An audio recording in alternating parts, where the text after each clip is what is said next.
Welcome to Penrose Learning, where we make understanding easy. You start by confirming prerequisites. Install the NET SDK and VS Code so the tooling matches your project. Once done, install the /OmniSharp extension to provide language services and debugging.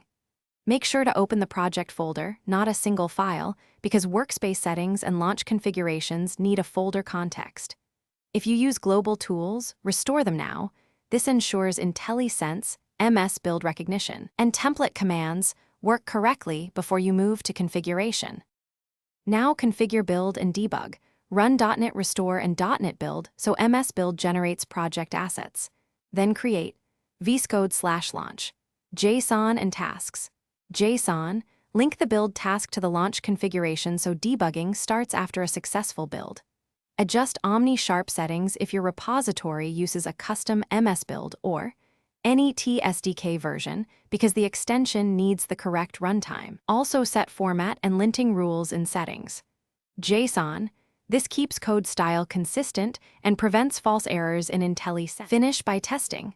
Set breakpoints and press F5 to run the debugger, verify console, variables, and watch Windows Update. If things go wrong, open the output panel and choose OmniSharp to read logs, restart OmniSharp, or reload VS Code after changing SDK paths. Make sure launch.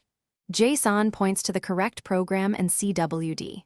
Finally, add extensions like unit test runners or /dev kit to improve refactoring and code generation. These speed up daily work once the base debugging and build flow is stable. Thanks for watching. If this was helpful, leave a like and consider subscribing. See you next time.